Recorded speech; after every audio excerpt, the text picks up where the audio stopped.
I have not played a Shining Force. Actually, no, I have played several. I played Shining Force 3 on the Sega Saturn, which was actually a game that I purchased from Toys R Us before they cleared out their Saturn collection back in '99. The game sucked. I was all prepped and hyped to play a turn-based strategy game, and I hated it. And I had a choice back then to purchase either Shining Force 3 or Panzer Dragoon Saga. Which game did I want? Well, I like RPGs. I didn't like Panzer Dragoon. I didn't like Panzer Dragoon Zwei that much. So I said, you know what? Let me play Shining Force Refrain. That sounds like a safer choice. Let me play Shining Force 3. That sounds like a much safer choice. How much is Panzer Dragoon Saga these days? Like $2,000. And Sega lost the code, so they can't like remaster it or something for PCs, which would be like awesome, assuming the game doesn't suck. Anyway, enough. We'll talk about Shining Force 3 later. Enemies blocking your way up here. I don't even know if this is a turn-based strategy game, is it? It's probably not. P for regular attack, Y for the character special break attack. Break attacks are a single stripe. You can use them anytime while you're attacking. Okay. Chain combo. Combine attacks to defeat the enemy. This better not be like Valkyria Chronicles or Valkyria Revolution. Yeah, that. Ugh, no. Yeah, this might be a Dynasty Warriors clone. And we'll find out in a second. Okay, let's mash on that B button. I'll give him a chance to retaliate. I'm playing on this is the original mode. There's a refrain mode you can choose at the beginning of the game, at the title screen. But the refrain mode is for people who've completed this mode. So I'm starting here on the normal standard difficulty level. Not the casual mode. Because I'm not trying to be casual like that. You'll be unable to if you don't have enough AP mechanics. So there's a stamina management system, huh? So you can mash on this button, but you have to manage your stamina. Which I completely understand. I mean, whatever. Yeah, I don't know, man. We're gonna see how this goes. No, I didn't read any reviews. I mean, would you feel better if I did? I'm going in blind. I have no idea what to expect out of this game, and it's just as well. Okay, that one's down. Recharge. They're not even gonna bother to attack me, are they? What's tutorial mode? Whatever. Okay, I don't know the character. Sonya, that's her name. Alright, so let's wander around, beat up on enemies, practice the combat system. Okay, shouldn't have done that. Okay.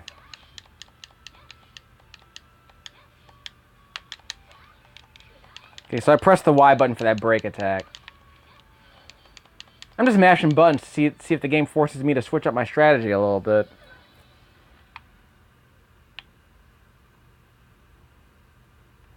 Alright, let's just save spot. That'd be nice.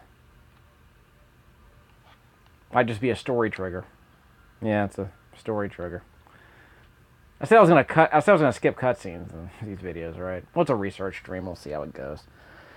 I hope Sakuraba Motoi did the soundtrack to this game, because I know he did the soundtrack to Shining Force 3, which actually wasn't bad. It's weird because I want to say his PS1 games had much better sequenced instrumentation than his Saturn games did, which is kind of mind-blowing. Because he was a really good FM synthesizer back on the Genesis, and obviously he did some Red Book soundtracks on the Sega CD. But that was just a static image, wasn't it? That guy was tied up to a rack with a static image. But apparently the Sega Saturn soundtracks are really disappointing. I remember Star Ocean 3 had some decent... What was it? Shining Force 3 had some decent songs in it. And Shining the Holy Ark had a couple of good songs in it, but it feels like a draft. Like it feels like a rough draft to a much better soundtrack. It's like whoever was in charge of doing the engineering and the arrangements just didn't get it right. But if you listen to Star Ocean 2, it's brilliant. It's one of my favorite soundtracks of all time. And that's sequenced. And what was it? Valkyrie Profile, another great soundtrack. So it's not like the guy couldn't compose a good soundtrack in this era, but I guess he just wasn't comfortable with the hardware back then. I don't know. And yeah, we're not going to talk about her chest window, so we'll just move on.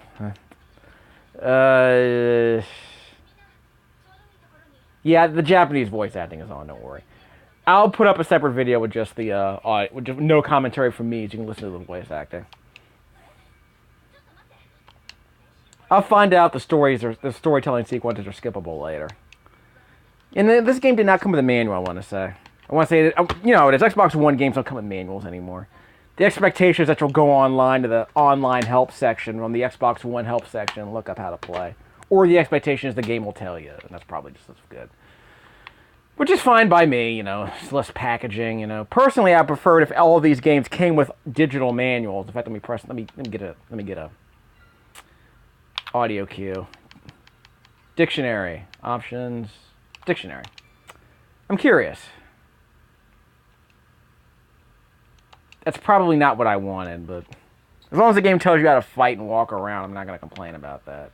I don't care about lore. I care about how to play the freaking game. The analog stick doesn't work in this part. You have to use the D-pad, which is kind of weird. We'll see how it goes. Yeah, it's lore. I need to know how to play the game. I don't need to know the backstory. I need to know how to play the game. Anyway. There's a guy right here. That's a story bit. That's a story. Did I press the wrong button to get this map to show up? Okay, I pressed the Y button to get the mini-map to show up. Okay, that's what happens. Again, it'd be nice if the game told you this, or maybe it did tell me I wasn't paying attention. I don't remember seeing that, but now I know where the map is. Now I know how to make it appear over my character, so it can impede my view. Enter music called Force abilities. I need to play Shining Force 1 and 2, because I have the Sega Genesis collection right here. I need to play those games. But there was never really incentive for me to play them, because I had no real attachment to them. Like, Phantasy Star, yeah, I wanted to play those games. I don't really like them, but the first 2 and 3 I don't really like, but we'll get to those later. Hold beam, pressing the buttons to play on the screen to perform the move. Okay. Since it is not using after expending HP through... Okay, so basically you can mash on the attack button to expend your stamina, and then when your stamina is recharging, you can do this force ability. So you cast magic while you're recharging your stamina. Which makes sense, I guess. Sorry, I gotta adjust the mic. Thank you very much. Okay, mash on that B button. Okay, let's try that again. A, with a little bit of Y, like that, for a break attack. Is he dead yet? Stupid camera. Okay, well, it's recharged. Not complaining. I might not even use a force attack. Yeah, pause for a second. Oh, he's down. Because I saw that meter recharge pretty quickly when I laid off the attack button, so that's pretty good. Alright. Wait, where's Yuma? Because they didn't have the polygon budget to draw him on the screen, I guess. Or maybe she's just doing all the fighting, who knows? You! Fight me. Alright. Have at thee. Yeah, we're going to use that fencing strategy I got. It's called mash the attack button, basically. Oh, aha. Guard, turn, parry. You know, Daffy Duck BS. Yeah, I gotta have this map on screen. See where the enemies are, of course. There we go.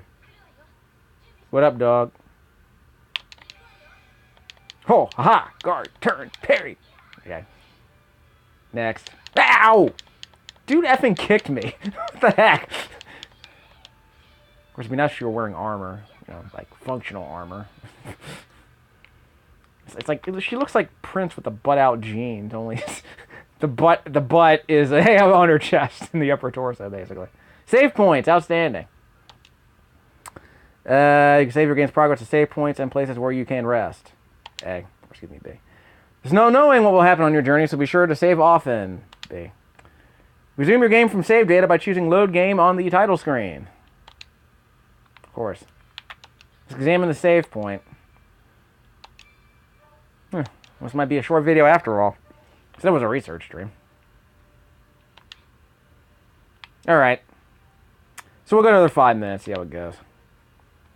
Map. That's all there is to see, I guess. Well, I've seen it all, there's no more to see. Like Bjork. So what do we got here now? Bjork. I'm sure we're expecting a Bjork reference in this video, weren't we? Hey, maybe the main character can be played by Bjork. which were animated by John Crifalucci, I guess. Okay. I guess that's a scene setter. Or just a load screen. A very ornate loading screen.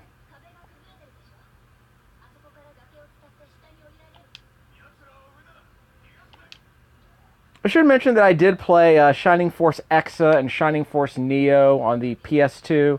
Those are Diablo clones. Those are like, you know, isometric view, real-time action games, basically, with loot. I don't like calling them RPGs because really it was pretty much all skill-based. Well, it wasn't all skill-based. There was, I remember the first Shining, was it Shining Force? I forget which game came first. Was it Exa or Neo? Because Neo was the game that had, like, the randomly generated, like, you had to, like, guard your castle, or, like, you had to, like, guard your home base against waves of enemies. I think the Shining Force Exa came first. And I remember playing that game, I remember getting some really overpowered magic staff.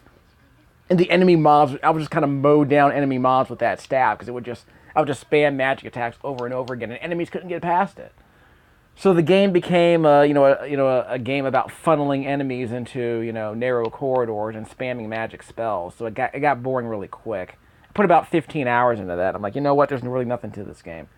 You get one or two overpowered pieces of gear, and the game just becomes too easy. Exa, I remember being a little bit better, but again, the main problem was all the randomly spawning defend the home base missions apparently got really annoying because you could lose. And if you lost those things, you had no control over when they appeared, I want to say. So if you lost, you ended up losing a bunch of progress if you couldn't save your game. So, because I seem to recall there were waypoints in that game. But that's the kind of game I should have recorded, but that was before I started recording video games. So I couldn't tell you how I felt about that game as I was playing it. But they had an interesting idea because they were trying to convert, old school, menu-based RPGs into, like, real-time combat. Because apparently Diablo was somewhat popular in Japan at some point. Because I remember Record of Lodoss Wars came out, an anime game right there. They turned Record of Lodoss Wars into a Diablo clone on the Dreamcast that was actually not bad. I don't remember if it was great, but I remember it being not bad. But it was pretty linear. No dynamically generated worlds, of course, just a really linear game. But it was pretty good as a Diablo clone, as I recall. And then, of course, the guys who worked on that game ended up doing Shining Force Neo and Shining Force Exa. But I don't think they were successful.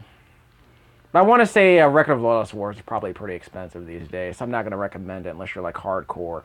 Like, I would just play, like, Diablo Reaper of Souls, because it costs, like, $20, which is a fraction of the price. It's a much better game, really. Except for the mid-game, it's kind of annoying. Anyway, sorry I've been rambling. She's good at range attacks. She can support the party from the back line. So we're going to end the video once we're done with this nonsense. Her break attacks sends out a flurry of arrows that automatically track and attack multiple enemies. So that's the Y button is the break attack. Kirika can also use a recovery force, heal, or punch. Well, that's good to know. When you use heal, remember you hold down the LB button, then you can use magic spells. When you use heal, a cursor will appear at the bottom of the screen above the character's stats allows you to choose who to heal. Hopefully the game pauses when you do that. Use left or right on the D-pad or the left stick to choose your target and press A to select the party member you want to heal, which is fine. We'll get to that later. Hopefully I won't need that. Wait, she can attack from a distance, right? Let me get that right. Okay, look out. Gotta adjust the camera. Out the way. Okay, Y button. Okay, she can retreat. Okay, so that's her bit. Okay. I'll figure out how to target enemies later.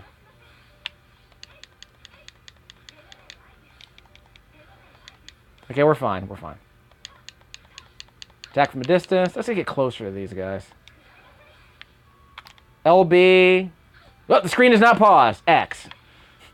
Okay, the screen is not paused. Okay, I guess that's a AoE attack from medium range. I gotta keep that in mind. Okay, he's down. So this is a real-time action game. It's a real-time game with gear. So, Phantasy Star Portable, one hopes? I don't know. Phantasy Star Portable 2, actually. Still no sign of Sonya. She shows in the secondary plan. B.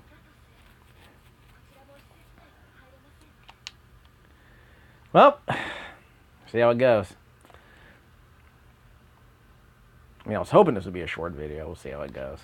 Because you know it is, I gotta splice all this stuff together, assuming that I don't need audio cues.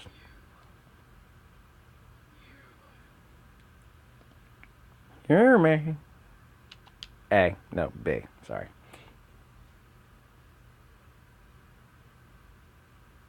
Okay. Come on, let's keep it cinematic, yo. Economy of storytelling, am I right? Okay.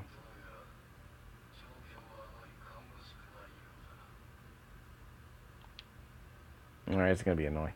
Alright, so I guess the plan is to cut it off at the end of this cutscene, call this my research stream, go to another save point, then I can start up a new video once I get to the save point. I wonder if I can skip this. Okay, so I press the start button, I can skip this scene, able to do that. Which is good, because we skip cutscenes in this video. Because we skip cutscenes in these channels. We're a gameplay-focused channel, remember? Except when the story's kind of ridiculous, and I kind of want to highlight it. Hurry up.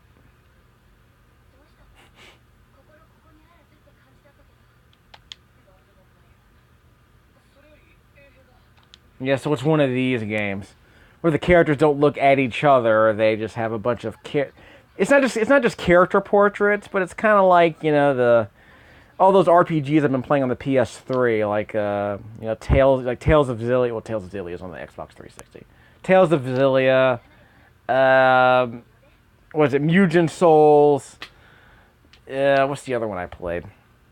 Fairy Fencer F, like a bunch of anime RPGs do this these days. You know, they don't look at each other. They don't use They don't cut away. They just show. They just have a wall of text, and they have a character portrait that's somewhat animated, and they occasionally gesticulate like that. They like that. They occasionally gesticulate while speaking not towards the camera, but you know.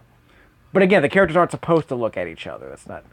Complaining about this is like complaining about, you know, QTEs.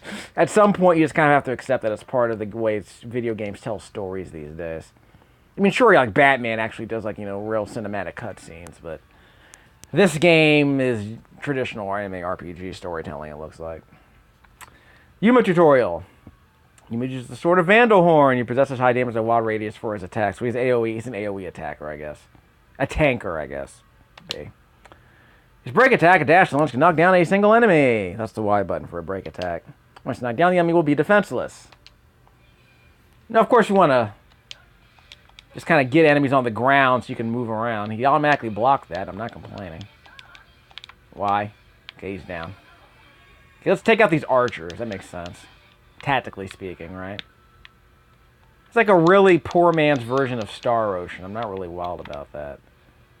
Oop, I missed on the lunge attack. Yeah, see, that was stupid easy, really. So what's the point of casual mode? I mean, this seems pretty casual, and I'm playing on the normal difficulty. It's kind of disappointing. Leveled up. Ha! Phew. B. That's not what he said. He was just panting. B. Yes, I don't know why characters in anime constantly refer to each other by name. Like, it happens all the time. Like, even in the 80s they were doing this. It's like, it's a dramatic device by this point. It's a bit. And I don't know why it keeps happening like that. I mean, did Kurosawa do this, really? Did Ozu do this? I don't remember Miyazaki doing this. So I wonder who started this mess. I mean, you can never complain who you don't know the character's name, but then there's the obvious problem. It's like, why do people you're sitting next... Why do you constantly refer to people by name when you're standing next to them? Normally I just say, hey, and yo, look here, you know. You know, that kind of thing.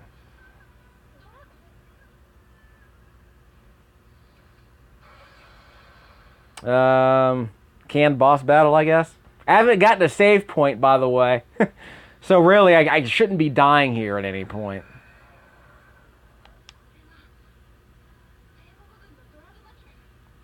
Draco Machina. So, I don't even know anymore. Yeah, the chick in black with the white hair, you're going to see her in the refrain mode if I ever get to that. But the game said that the implication was Refrain mode is made for people who've already completed the original mode. But I guess I might end up doing a research stream for Refrain mode, just to see if it's any harder.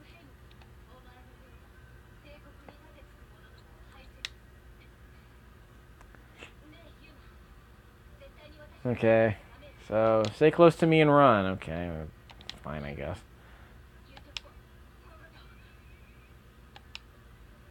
Like I said, you know, characters don't look at each other; just kind of gesticulate.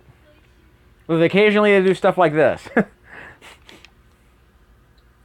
So they sometimes get cinematic.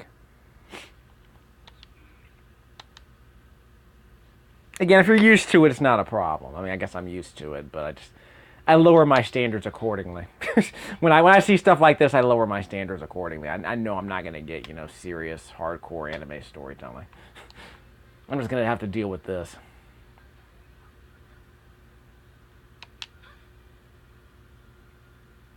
That song. Okay.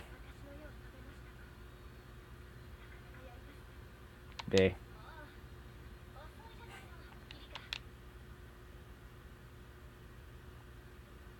Got her as soon as the game let me arrive, I guess.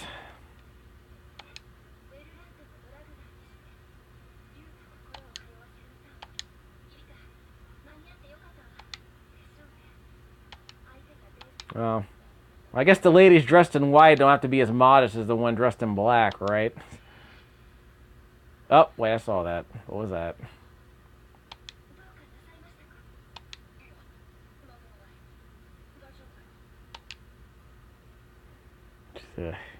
Yeah, the story.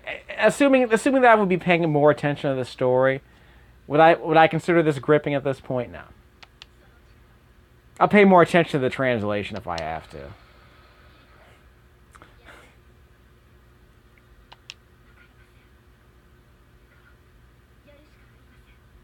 B. Alright. Alright, so there we go. So again, I haven't been able to save yet, so this game better not kill me, because I won't have to sit through all this crap. Here's the break attack for the enemy in state of immobility. It's called a break when the enemy is in a broken state. It's slower line. Massive amount of damage to be dealt. Okay, so let's get this guy on the ground. Being broken by hitting the target meter. Okay, every time an enemy, at the time they're vulnerable to breaks. By focusing breaking force after this time, you're able to break the enemy easily. Enemies and enemies are using break attacks and chain combo also make breaking easier. Okay. Okay. So throw in the Y button in between B button mashing, I guess. Shows vulnerable to being broken while he is casting. Party on with break of force after starts to cast. Okay. Feel me.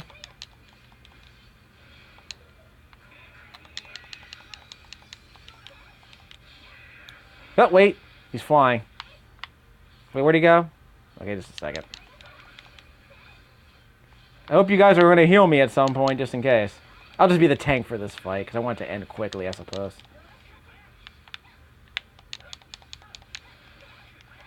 Don't touch the fire. Assuming that even matters. Okay, I couldn't hit him during the cast, just saying. So this tanker's... Whoop! We broke him. Kill him. Destroy him. By the way, this tanker's break attacks are strong, and they knock enemies down. In Sonya's case, you know, the black-haired lady, her break attacks are weaker, but they're like combo attacks. Her regular attacks are strong, but her break attacks seem to be weaker combos. Okay, so again, button mashing worked with a very light strategy, so not going to complain about that.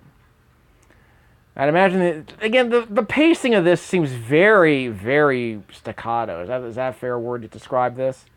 You know, very tiny combat sequences, very light combat sequences, and a bunch of storytelling. Which I guess for some people consider role-playing, but we'll see if there are any meaningful choices to be made at some point. Well, I skipped one of those cutscenes. I mean, you're gonna blame me? Wait, what?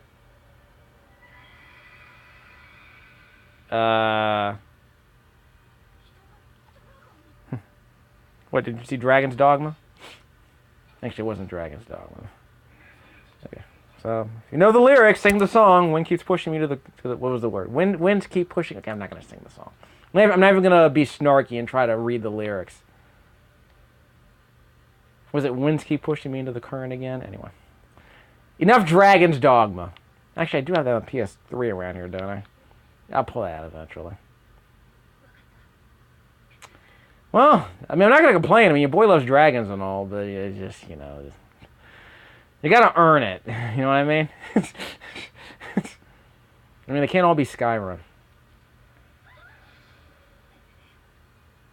Or Dragon Quarter. Which I have, I still have in the PS2, if I'm not mistaken. I got to pull that out eventually. There's no reason for me to pull it out right now because I'm playing too many other games. I mean, I guess I will at some point.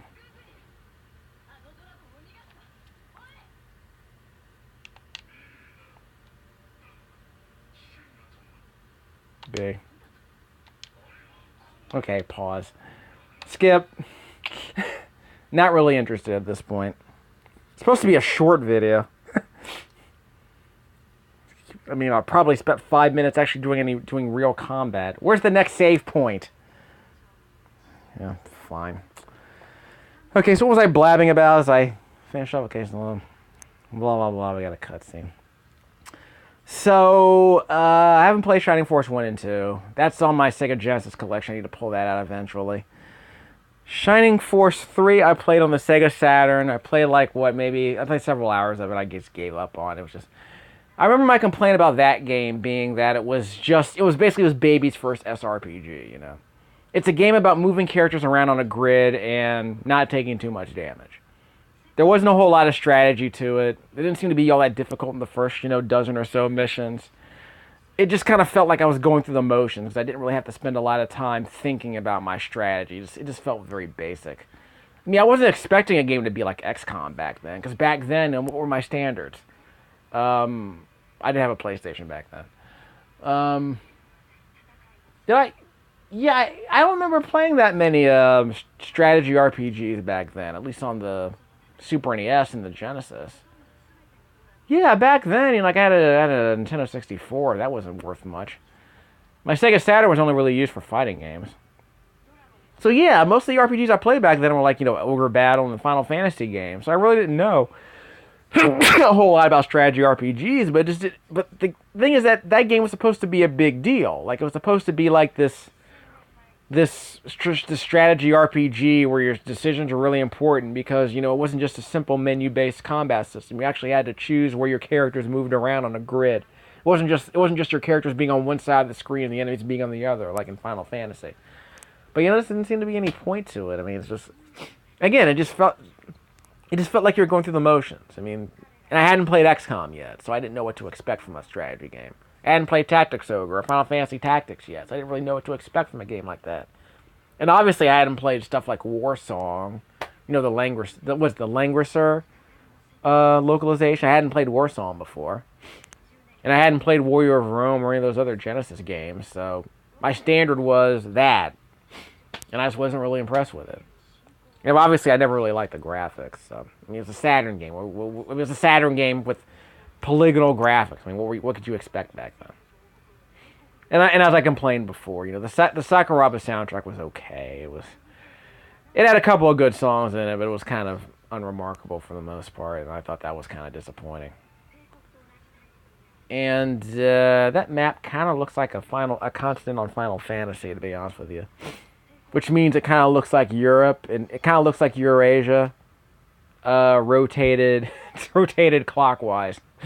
But hey, we'll get to that. See over there on the right, that's Normandy. On the far left, that's Normandy, and Spain's underneath it. Anyway, never mind. I'm just over it. I'm probably exaggerating. Let's see. I'm not paying attention to the story, obviously.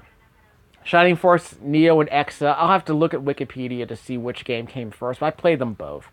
I bought them both used for like $20. Hopefully they're not too expensive. But I mean, they're okay. I'd say they're worth playing. If you pay less than $10 for those games, they're okay.